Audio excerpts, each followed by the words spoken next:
Le diagramme de Lewis consiste à dessiner le nombre d'électrons sur la dernière couche autour du symbole de l'atome.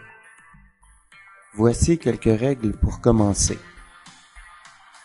Chaque point représente un électron sur la dernière couche.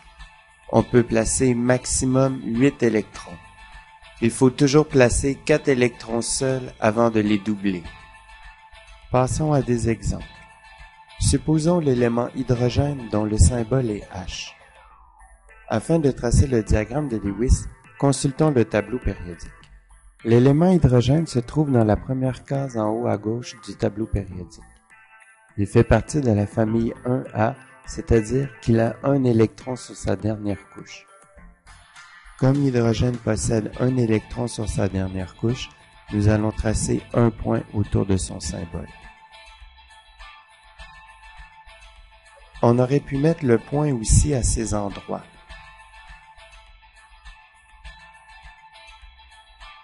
En fait, le diagramme de Lewis permet de placer les électrons à 4 endroits, en paires de 2, pour un maximum de 8.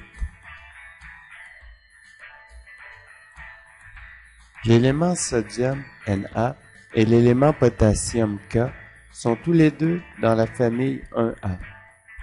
Ils ont donc tous les deux un électron sur la dernière couche. Même si le sodium et le potassium possèdent plus de couches électroniques que l'hydrogène, leur diagramme de Lewis est le même car ils possèdent un seul électron sur leur dernière couche.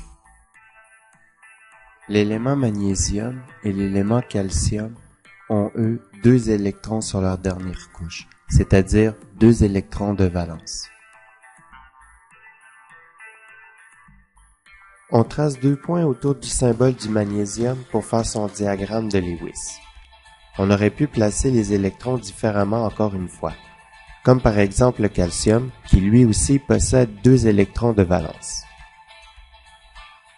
L'atome de carbone est dans la famille 4A. Il possède 4 électrons sur sa dernière couche. On voit que le numéro des familles A sont en chiffres romains de 1 à 8.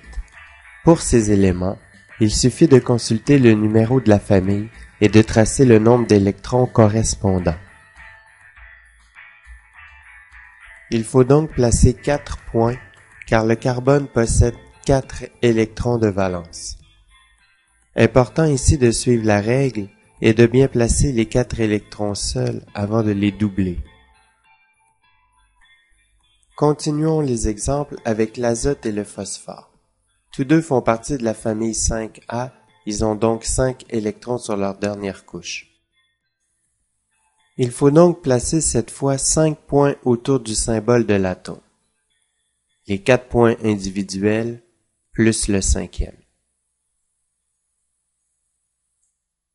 Pour terminer, nous allons prendre un élément de la famille 7A, c'est-à-dire qu'il possède 7 électrons sur sa dernière couche. Pour tracer le diagramme de Lewis d'un élément de la famille 7A, il suffit de tracer 7 électrons autour de son symbole, comme pour le chlore.